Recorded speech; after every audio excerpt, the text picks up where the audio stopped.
Declaramos la emergencia feminista. El pasado mes de julio, cada 2 días, una mujer ha sido asesinada. Pederastia, trata, feminicidios, sexting, coacciones, manadas y violaciones.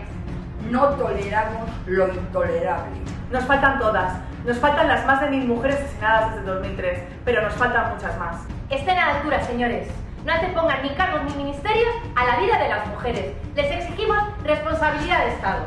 El feminismo no vota otorgando cartas blancas. Estamos hartas y gritamos.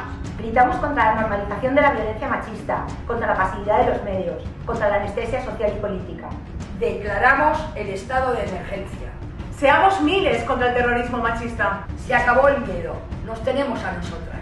Cojamos velas, linternas, móviles, salgamos e iluminemos la ciudad. Que el feminismo llene la noche. Que el 20S sea recordado como el día en que la noche se hizo violeta. Nuit violette. C'est la première fois qu'en France, on fait une nuit violette. On s'est inspiré des Espagnols. L'une de nous toutes, a entendu parler des Espagnols et elle a eu l'idée. On a eu l'idée. Enfin, elle a eu l'idée. Pourquoi pas le faire en France? Sur le même principe. Et nous l'avons fait. Devant l'Opéra Garnier. Ce qui était dommage, c'est que il y avait les lumières de l'opéra qui fonctionnaient encore. Ça gâchait un petit peu les lumières violettes qu'on avait mis. Mais on était là, fidèles. Parmi les fidèles. Tout ça pour rendre hommage à toutes ces femmes qui sont violentées, qui sont agressées tous les jours, matin, midi et soir. Ce qu'il faudrait, c'est que le gouvernement écoute ce que disent tous ces mouvements féministes qui parlent depuis des années, qui leur donnent des conseils. Mais les hommes politiques, ce sont des hommes. Ils ne savent pas. Ils pensent savoir, mais ils ne savent pas ce qu'il faut.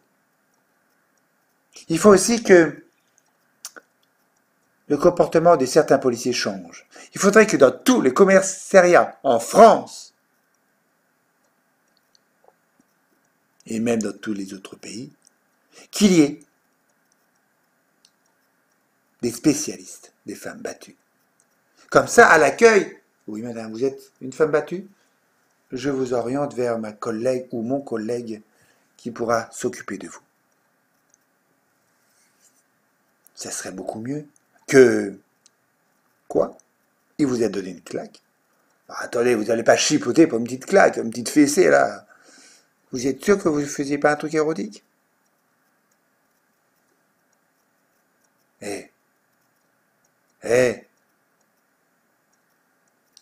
Ce qu'il faut savoir, c'est que à peu près une quarantaine de personnes, parmi les victimes de féminicide, avaient été portées plainte. J'ai en tête l'histoire d'Alida, qui avait porté plainte. La police était venue chez elle pour poser des questions au mari et à elle-même, par rapport à ça, bien sûr. Ils sont repartis sans lui. Peu de temps après, elle est morte. Et ce n'est qu'une histoire parmi tant d'autres. Et cette nuit violette, c'était pour lui rendre hommage à elle et à toutes les autres. On a fait plein d'autres choses, bien sûr. Moi, je n'oublie pas aussi qu'il y a des hommes qui sont battus. On les oublie un peu trop. Un homme, ça ne parle pas. Un homme, ça doit être capable de se défendre. Un homme, ça ne peut pas être agressé par une femme. Pas possible. Et pourtant si. Et pourtant si. Et parmi les femmes, il y a des personnes, des femmes de gauche qui se font agresser, mais aussi des femmes de droite. Il ne faut pas les oublier. Eh bien, cette nuit violette, c'était pour elles toutes. Et moi, j'avais une pensée pour les hommes qui se font agresser tous les jours par leurs femmes ou par leurs hommes. Mesdames, je sais que c'est pas facile d'aller porter plainte, mais sachez que vous n'êtes pas toutes seules. Et nous sommes là. Nous toutes, nous sommes à vos côtés. Un rêve de Farfadet aussi, naturellement. Nous continuons le combat tant que ce n'est pas fini. Continuons le combat.